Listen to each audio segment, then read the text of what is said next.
Welcome back to Camp Witch Doctor. In this video, I'm going to teach you how to put the weapon on your design your own robot kits. So far, your robot should look something like this.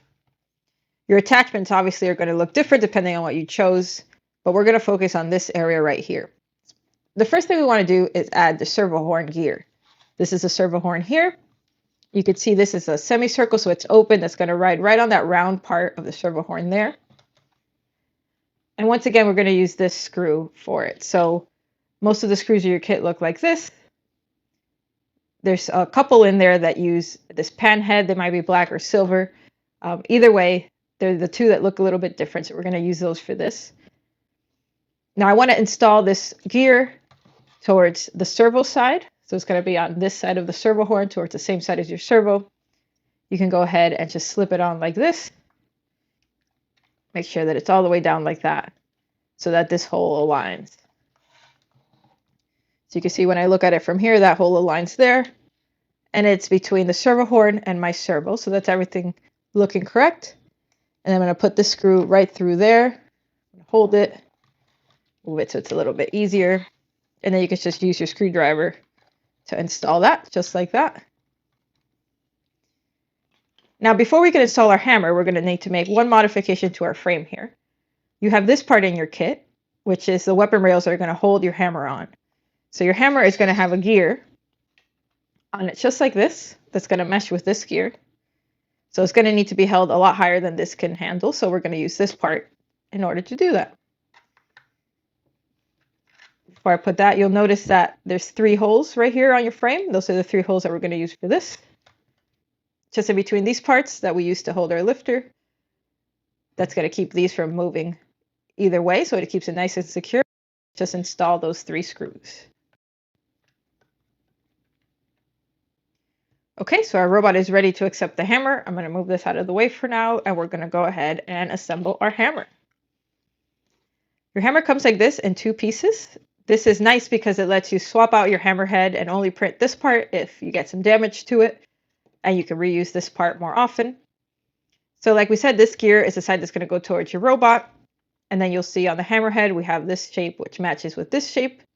These are our screw holes that we're going to thread right into there. So you're going to head and just slide those together. You'll need to push a little bit to get it on there, and now you can see the holes aligned, so we can put our screws in. All right, so now that those 2 screws are in, this is nice and secure. And the only thing we have left is to install this onto our robot. So before we install that, we want to make sure that the position of the servo horn gear is correct. So I'm going to bring in my battery box to get the wheels off the ground, since we're going to go ahead and turn it on. I'm going to turn the robot on.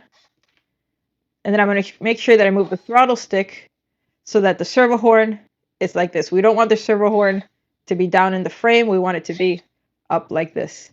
So depending on how you set up your switches, that may be up or down. It doesn't matter which direction it is, as long as that servo horn is up like that and I can see it. I'm going to go ahead and turn this off.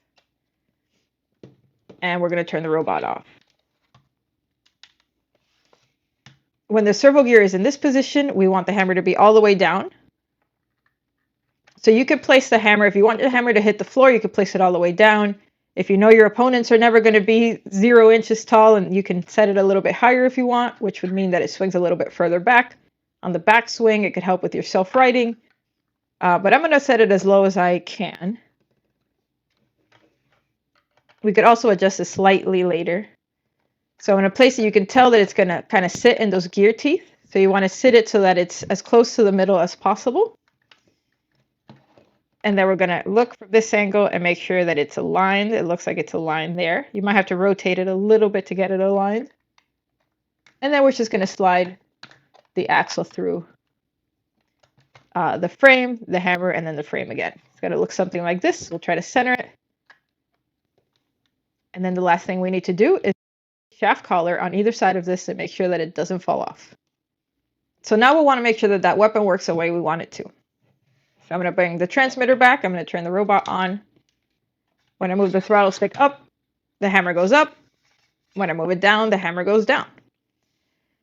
Now, if you want to move the stick up a little bit, you can actually use these trim controls right here, these trim sliders. This one specifically, the one that goes up and down, you can use that to kind of adjust the position of your hammer just a little bit. So now it goes really low. If I rather have it a little bit higher, you can see that moves it up. So these controls let you just tweak the hammer position so you can get it just right however you like it. All right, this looks like it's working great.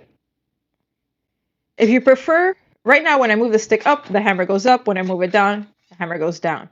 If for some reason you prefer for that to be the opposite, the reverse, we can do that. There's a switch right here that says THR, and if you flick that up, it's going to reverse that for you.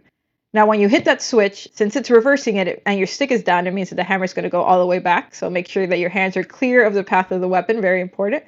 It's not going to hurt you too badly, but it might pinch you and it might scare you. So it's better to just be out of the path of the weapon. And then I'm going to go ahead, move this a little bit. We're going to go ahead and flick that switch. And it swung back just like we expected. So now the weapon is back when this is down. And when we go up, the hammer goes down. So it just depends on what you prefer. I like for the weapon to be down when the stick is down, but I've also seen people who prefer to think that they are the robot. And when the stick is back, they want the weapon to be back like this. And then when the stick is forward, they want the weapon to be forward. So they're basically pretending that they have their finger on top of the hammer and the hammer is doing the same motions as the stick. I can see an argument for either one. It really doesn't matter. It's just however you prefer to use your robot. It's your robot, so make sure that it works for you. Now that you know how to install the weapon on your design your own robot, we can go ahead and start customizing your robot.